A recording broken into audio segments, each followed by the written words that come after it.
বানানো শেষ। ওয়াও, অনেক সুন্দর তো। এটা এলিগন্ডার না মা, এলিফ্যান্ট, বেবি এলিফ্যান্ট। বেবি তুমি এলিফ্যান্ট। কি বলো এলিগন্ডার? এটা বেবি এলিফ্যান্ট।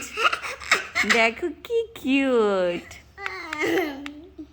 ওর দাঁত এখনো কিন্তু ছোট ছোট, এই জন্য দাঁত নাই। মা দাও মা, হ্যাঁ, তো দাঁত দিয়ে দাও। তুমি চাইলে দিয়ে দিই। আচ্ছা ঠিক আছে, নিয়ে আসো তাহলে, হোয়াইট কালারটা নিয়ে আসো, দিয়ে দিচ্ছি। হুম। আচ্ছা, আরাফ আসো, দেখো এই যে দেখো তোমার দাঁত দিয়ে দিয়েছি এলিফ্যান্টের। এখন ঠিক আছে?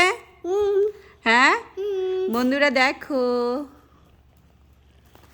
এই যে কলা গাছ, কলা গাছ থেকেও কলা খাবে। দেখো কেমন হয়েছে, কমেন্টসে বলো।